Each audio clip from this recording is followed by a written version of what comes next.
dito sa kudeta nga sa Senate leadership. Baka meron kayong gustong ikomento o gustong i-share po sa amin dito sa totoo lang.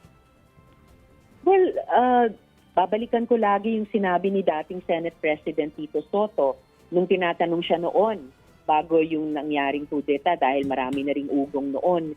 Sabi lang niya simple, I serve at the pleasure of my peers, I serve under the Constitution at dinagdag niya na I serve under God. So, ganyan din yung pinagkakaisahan naming 11 dito sa minority.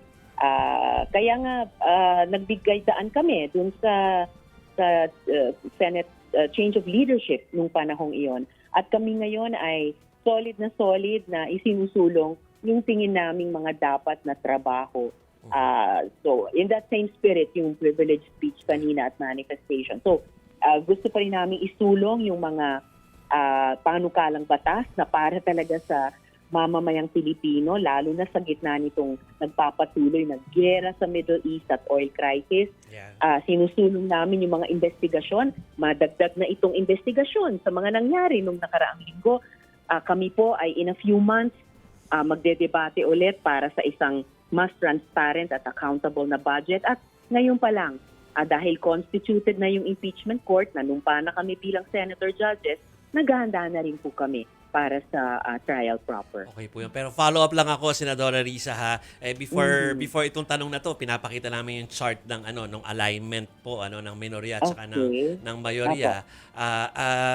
Para mabago yun, kailangan talagang may mag plus 1, plus 2, plus 3 papaano kung ang gustong lumipat yung tipong nasasangkot sa hindi magandang mga scam o kaya ay mga korupsyon?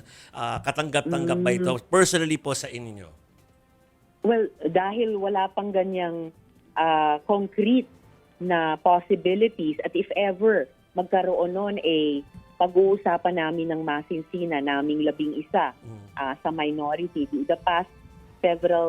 The past couple of weeks talagang dahil ang tindi ng sitwasyon talagang nagsanay na kami sa pag-uusap sa isa't isa about every little thing.